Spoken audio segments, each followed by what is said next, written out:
Judy Moulton, Grateful Mindset Properties Realty Radio Show host. Thanks for listening each week. You know, I'm grateful today for my audience, grateful today to bring a tad of real estate news, art, science, human interest, and a special local guest from the area and beyond. I'm grateful for letting go. This is really important, I wanted to bring up, but I'm grateful for letting go of anger, frustration, and judgment, and embracing compassionate, transformative healing for all. And I bring this up today because today is my dad's birthday. He would be 91 today, and he was a cancer researcher, a microbiologist, helped make big changes that still exist in the world today for cancer research. He would be 91, my mom would be 94. She was a biochemist.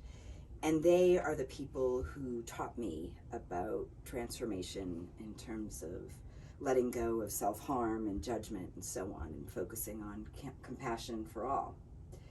And I'm reminded at this moment of a song and the words, "Through this world of trouble, we gotta love one another. Let us take our fellow man by the hand, try to help him understand, and we can all live together forever and ever when we make it to the promised land." And to me, the promised land is when we make it without war, without self-harm, towards self and others. And for that, I am eternally grateful. Thanks for listening each week. Saturday mornings, 9 a.m. on 107.7 FM and 1450 AM, where the heavens kiss the peaks. I'm very grateful and thankful to be on this local radio station and bring you real estate news and art and science and local guests. But I'd like to get back just a moment to real estate, some facts that are happening today on the MLS. There are 23, you heard it right, 23 new listings, 11 coming soon, and there's 7 back on the market here in Western North Carolina, that is. We have about 20 price decreases. In my office, we have several buyers who need more sellers. So sellers out there, please reach out for any reason or no reason. 828-290-0940. Judy Moulton, Grateful Mindset Properties, your Realty Radio host, also your realty expert. So right now, I have several coming soons. I can't wait to get them listed, and I will definitely have more to feature coming up. So please keep listening each week. Check out our YouTube channel, Spotify. We're now on video, so you can see us on YouTube, Apple, and so on. You can listen. You can go on gratefulmindsetproperties.com and check out some of our previous shows. There's a few fast stats in real estate that I would like to bring up. I was looking at last year compared to this year.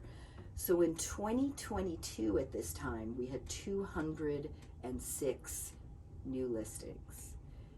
This year, 2023, we're at 209. So we're up a little bit over 1.5%. Pending sales in 2022, we were at 141. Right now, we're at 171, so plus 21%. Closed sales, we're at 178 this time last year and 160 right now. So things are still obviously closing, things are happening. And the median price sale in 2022 in the Western North Carolina area, in particular Henderson County, was $425,650. Right now the median price is up 7% and we're at $455,565. So that is the median sale price. The average sale price is $508,000 right now, and it was $463 last year. So percent of original list price, we're at about 97%, about the same as last year. Days on market, last year were about 20 on average days. We're at 27, so that has increased a little bit, about 35%. And that, any reason or no reason, but all of us probably think it's because of interest rates, and I'll be talking a little bit about that today. Right now, interest rates are in the 7s. They're slightly higher than they were a year ago for sure. We're at 7.56 for the 30-year conventional and 6.86 for the 15-year, so it's slightly down from last week. But overall, interest rates have elevated, which has many would-be home buyers looking for creative ways to save enough money to buy their first home. So mortgage rates hit a 23-year high last week, averaging 7.5%, with daily rates trending up. Elevated rates have not only eroded home buyers, but purchasing power. They've also forced many of us to consider alternatives like moving into with family, co-buying with friends, and so on as a way to save money. So consumers expect mortgage rates and prices to increase. I talk about this a lot. We expect to see it increase about another 0.25% before the end of January. So I'd like to get back to my special guest today. I have a special guest from the local area. He lives in Brevard. He is a photographer, and his name is David Simchock. I've known David for, I think, close to a year now. He is a featured house photographer for Salvage Station. He does the Christmas Jam, Beach Mountain, and I know that's not all he does. He also had a photograph that was on the cover of Blue Ridge magazine, Blue Ridge Outdoors, this October edition. And I know he's got a lot of things coming down the pike and has some goals that he's looking forward to. And I'm going to let him talk more about some of the things that he's working on in the future and the present. So hi, Dave. Thank you for being on the show today. Yes, good morning, everybody. Good morning. Thanks for having me. It's good to be here. Yay. Great to be here. Good. Good to be alive. It's good to be alive. Grateful to be alive. So what's going on with you? What are you up to these days? What are you looking forward to? I always tell people there's never a dull moment in my life, whether it's business or whatever else I have going on. There's always something. And speaking of being grateful, I am very grateful that it's been a good year for my business anyway. Some personal issues I had to deal with, but the music business in particular seems to have bounced back, for not just for me, but for everybody, the artists, the venues, the fans, you name it. So that's it's been a good summer, particularly Salvage Station, Beach Mountain, and things are still going on at Salvage. Very busy October. I think I have 6 or 7 shows to cover this month. Wow, okay, good. Next one up is Sunday. Here Come the Mummies. Here Come the Mummies. Wait, but it's Friday's neighbor. If you've never seen Here Come the Mummies, I've in my never seen opinion, Here Come. it's one of the best live acts Really? that I've seen. Yeah. Here Comes the Mummies. Here Come the Mummies. What kind of genre? What is it? Tell me about it. I would call it funk. Okay. I remember the first time I saw them at Leaf Festival. I thought it was going to be really cheesy, a bunch of guys The Mummies. I gotta write dressed this one in down. mummy outfits compensating for their music, but within about 15 seconds my jaw hit the ground and I was just completely blown away by them. And I've seen them a couple times since. But yeah, if you ever want to see a really good live show, get to Salvage Station on Sunday. It's an indoor show, which is kind of surprising because there's going to be about 8 guys in the band, and it's not a huge stage indoors, and they move around. So anyway, that's next up on the docket, and then got a heavy metal show next week, and then the Wood Brothers, and then Leftover Salmon after that, and I think there might be one more show after that in October. But yeah, busy month, which is good. Yeah. That's great. And busy on top of it being the fall season here in West North Carolina, so the colors are going to pop within the next couple weeks, even the next week in the higher elevations. Do you have any plans to take some pictures? Yeah, I was going to go out this morning, but that Sorry didn't happen. About that. No, I was going to go out before this appointment here at the station. But I was in the office late last night, processing up Friday's shoot, which was Town Mountain, Little Smokies, and I kind of double dipped on Friday to do my housework for Salvage Station, and the band hired me as well to do some work, and so I wanted to get all that out to my clients. And Gotcha. Did you get some good pictures in the rain, or did? Yeah, I think I did. We left before it rained. Yeah, it got pretty nasty. I was, when it was raining hard, I was up on stage underneath the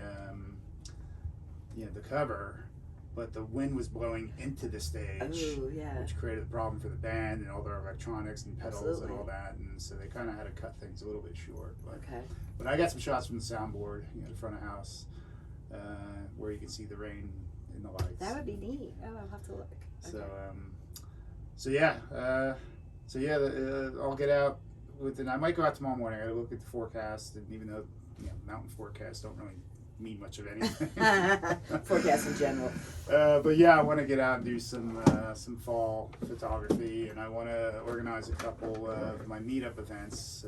I run a meetup called Vagabond Photo Walks. That's right. So if you go to meetup.com, Vagabond Photo Walks, we're finishing up 10 years with the meetup. Wow. So it's been going for a while, and a lot of people still running strong. Oh still yeah, there from the there's beginning. still some people that were there in the beginning that are still showing up for events, and so I'll do like 1 or 2 events a month. It's kind of tough to fit in with everything, and but I think I'm gonna do something soon, maybe Sunday before the show, and then I want to do a couple more workshops where I'm actually teaching during the meetup. And tell me a little bit more about that, about teaching and in your workshops, what you're thinking. Yeah, teaching. It's something I've been doing. Well, I've been a photographer professionally for over 20 years. And almost for all of that, I've been teaching to some level. I didn't set out to teach. It just kind of happened accidentally when I was living in New Jersey, where I'm from, and a local painter artist asked me to teach photography to some of his painting students, and I accepted the challenge. And I often say this, but it was one of the best decisions I ever made to take on that challenge, because putting together a workshop forced me to understand what I was doing even better. There's an old saying, if you want to learn something, teach it. And yep. My dad used to say that. It couldn't be more true, because, in some ways it was scary because I realized how much I didn't know. Mm-hmm. And that kind of shook me up a little bit, but it was a good thing because it inspired me to dig deeper into the art form and into my camera operation and all that. And in the end, I think it made me a much, much better photographer, being an instructor. Mm-hmm. I thought, without a doubt, which is kind of interesting because I've never taken a photography course in my life either. I'm totally self-taught. So when I put the workshops together, I started with quite literally a blank sheet of paper, and because you had to really learn how to step by step it and be able to teach it to somebody else. While I was figuring out how to teach photography, I was also figuring out how to be a teacher. Which is not an easy task, and it's not something a lot of people enjoy either. And not a lot of people can do it. Yeah, and as it turns out, it is something I really do enjoy. I get a real buzz out of sharing knowledge and seeing people progress and with the art form, especially in art form, because it's kind of it's subjective. Mm-hmm. But the approach I took, and it was more or less accidental. The method I used to teach, I more or less I mixed the left brain and the right brain in the process. And people think of art as a right brain process. My background is engineering and math and sciences, which would be more the logical left brain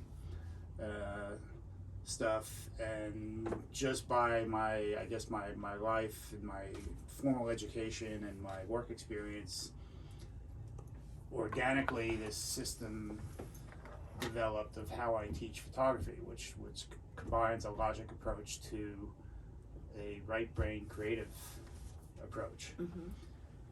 And that I got that light bulb moment for myself at one point. So wow, this is really, it's working. Whenever I work with people, this approach, even though I didn't kind of sit down and come up with it, it just kind of organically grew.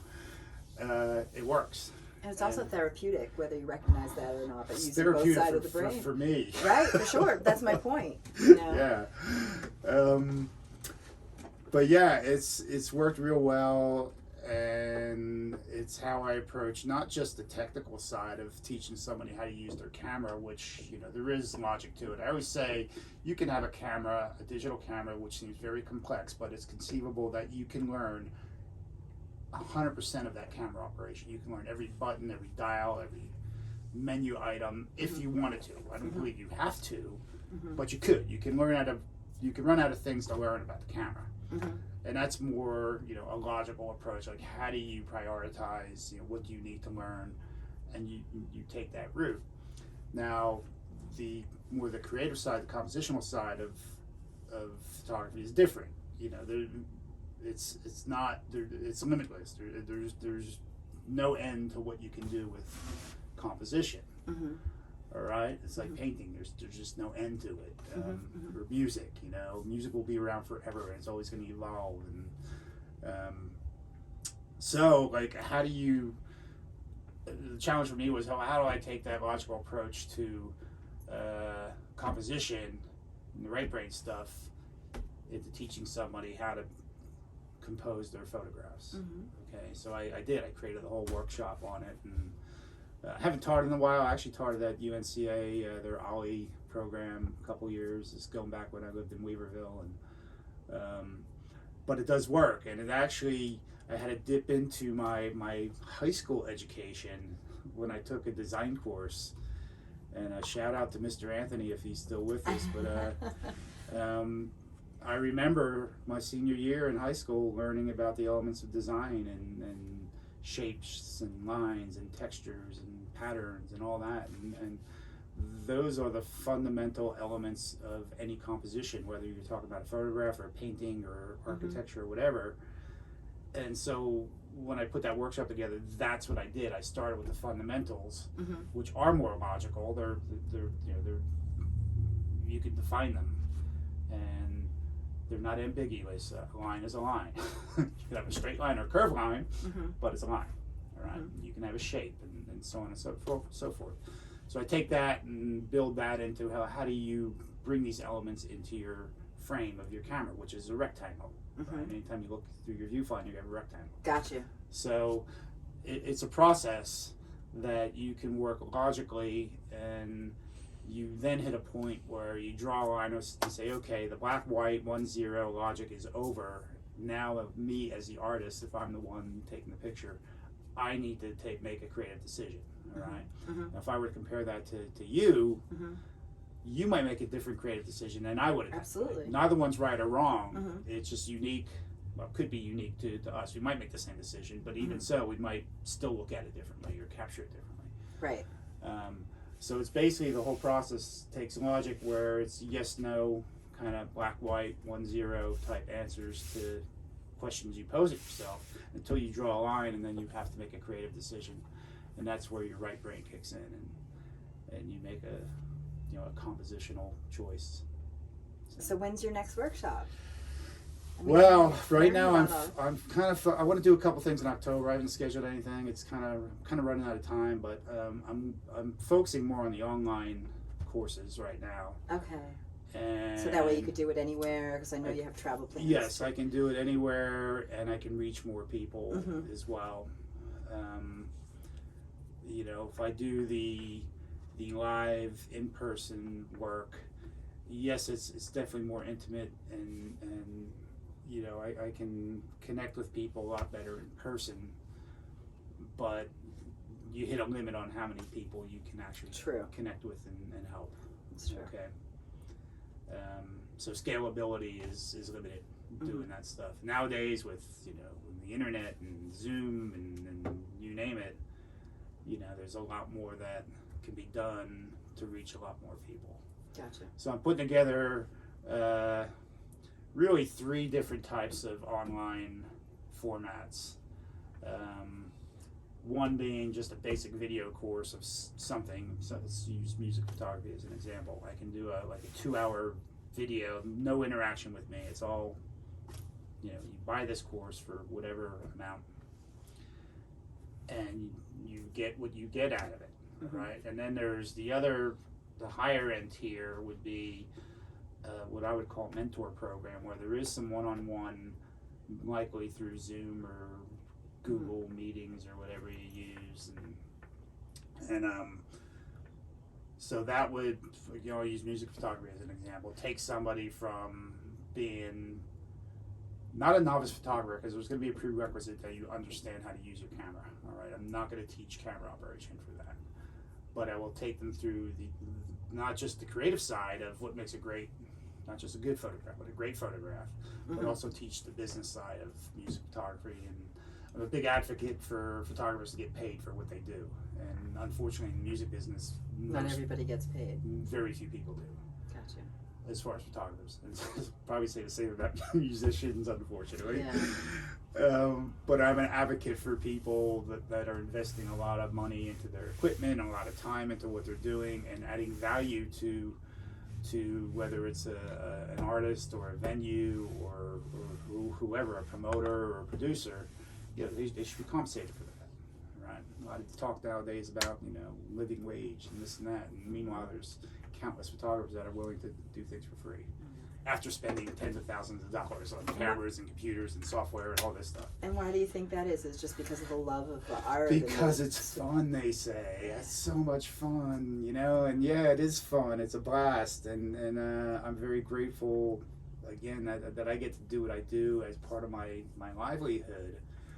I'm actually going to do a blog piece. If you ever want to learn a few things about what I do and my sometimes not so popular opinion on some things, but you go on the davidsimchock.com website and you just hit the blog button, and I do some interesting blog posts. I always remember the one on blinkers. Well, that's a different project. That's a writing project, and well, speaking of writing, you're talking about wanting to do some writing too, so talk a little yes, bit about that. The whole thing with getting more into teaching, I'm also in parallel, I've had a list of books I want to write for a couple of years now, and they're photography books. There's also instructional photography books, I should say. There are coffee table type photography books, but then I have some other things that I want to take on that are non-photography. They're more personal development, non-fiction type books. I do a lot of reading. I don't have a television. I haven't had a TV in about 15 years, so I spend the time that most people spend watching TV, I'm sitting there with a book or two or three or four. So I do a lot of reading, and it's inspired me to want to write myself. So I have a whole list of books I want to write. And going back to this logical approach to photography, I actually have a book that I want to write based on that approach. And I have the outline, a pretty detailed outline complete already. I have a shot list complete because there's going to be a lot of photos that go along with it. What I haven't done is sat down and actually started writing. But anytime you write a book, whether you're writing nonfiction or fiction or whatever, you got to start with an outline, at least a basic outline, and whether that's chapters or the concepts that you want to cover. Mine is already split out into chapters. Gotcha. So you've done the hard part. It's ready to go. And what I need to do is just write the darn book. I actually bought a book called Write the Damn Book. And you gave me one. That's right, I did, yeah. That's what you think of it. So yeah, writing is a big part of where I see myself going, and I do have an aspiration to write a fictional book at some point.